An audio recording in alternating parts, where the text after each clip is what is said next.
Hello, welcome to the July newsletter. I'm so happy you're here.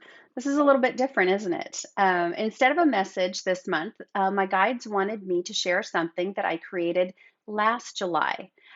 Last July, we had a gathering here in San Diego with a bunch of students that took the channeling class with me. And it was a beautiful day, and we went out on the water. And I'm not going to tell you any more about that. But a couple weeks later, I woke up really early in the morning, and this message just came through me, and I had to get up and write. And this is what came out. I've only shared this with a handful of people, and I've never been really comfortable sharing it with everyone, but I've really been guided lately since it's been a year. They told me to do this on the anniversary month. So here you go. It all started on that beautiful summer day off the San Diego coast. This was the day I had been waiting for. This was my purpose. It was such an honor to be in the presence of great ascended masters. I was surrounded by so much love and brand new energy. There was something really special happening here, something that had never taken place on earth before. Take one, he said. We're all going to set our intention and infuse them with love and throw them into the water. Her face lit up. She was so excited to choose the perfect crystal. This was not an easy decision. There were so many to choose from, many shapes and sizes. Some were glistening and some were dull. I knew it was time for me to work my magic. This is why I was here. This was the master that I wanted to represent. I goosed up my brilliance a little bit more, and she saw me. I sparkled just enough to grab her attention. She picked me up and held me up to the light. She rubbed me between her palms and said, "This is the one. Thank you."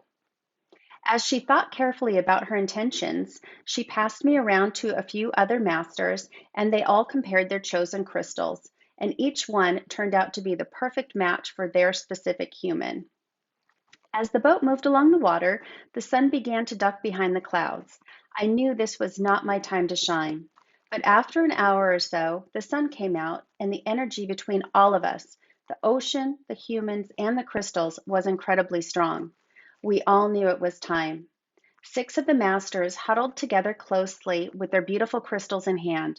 The energy between them was palpable. The intentions were clear, and this was the moment. The masters stood at the edge of the boat and held us in their hands. The sound of a gentle masculine voice gave direction. "We are going to take 3 deep breaths. Breathe in," he said. 1, 2, 3, 4, 5.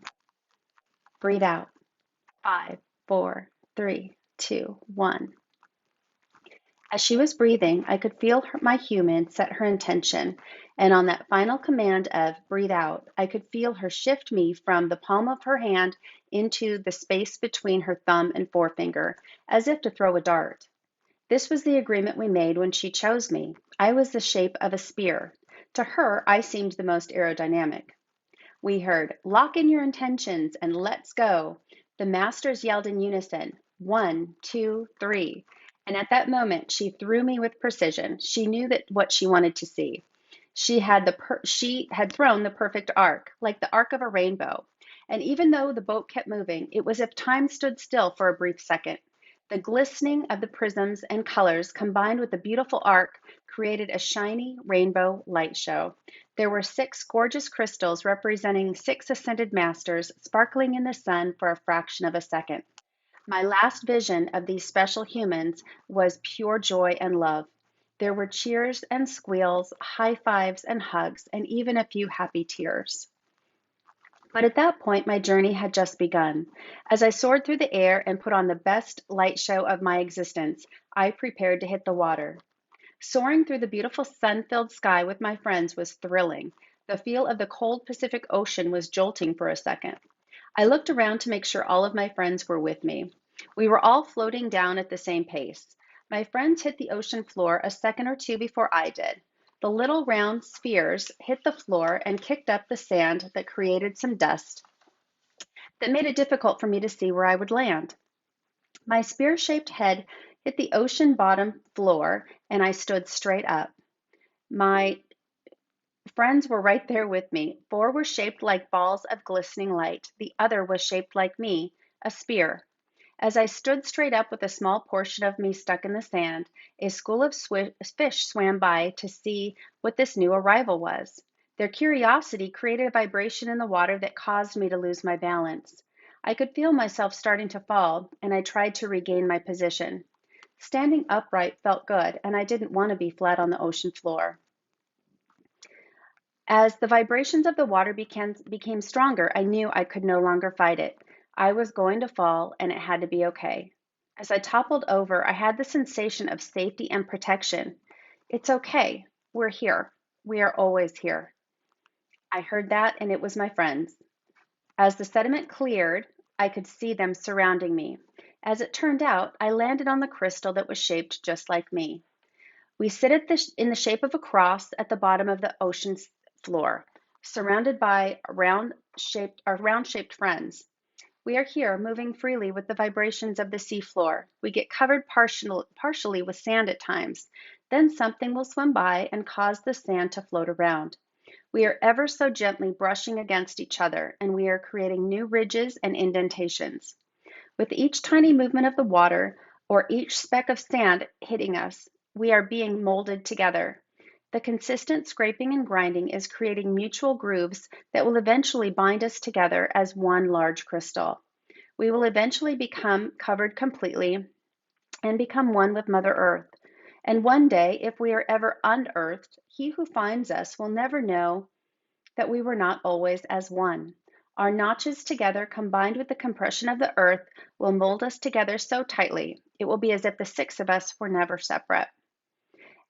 And isn't that how life truly works?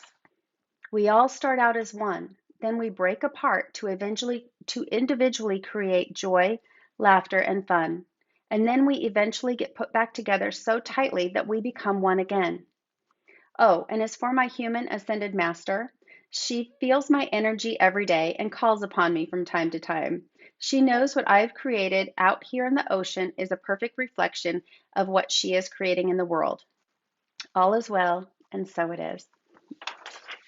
So, like I said, that came through me, and I don't usually write. I'm not a writer. I don't write stories. I can channel messages and I can write in that way, but nothing has ever come out of me like this before. And I'm excited to share it. I've only shared it with a few people, and um, I hope you enjoyed it as much as I did. I just thought this was a perfect time since it's been a year and since it is my birthday month, I'm offering some specials. So please take a look at all of the notifications here in this email. And I hope to see you on the website. Take care. Have a great July.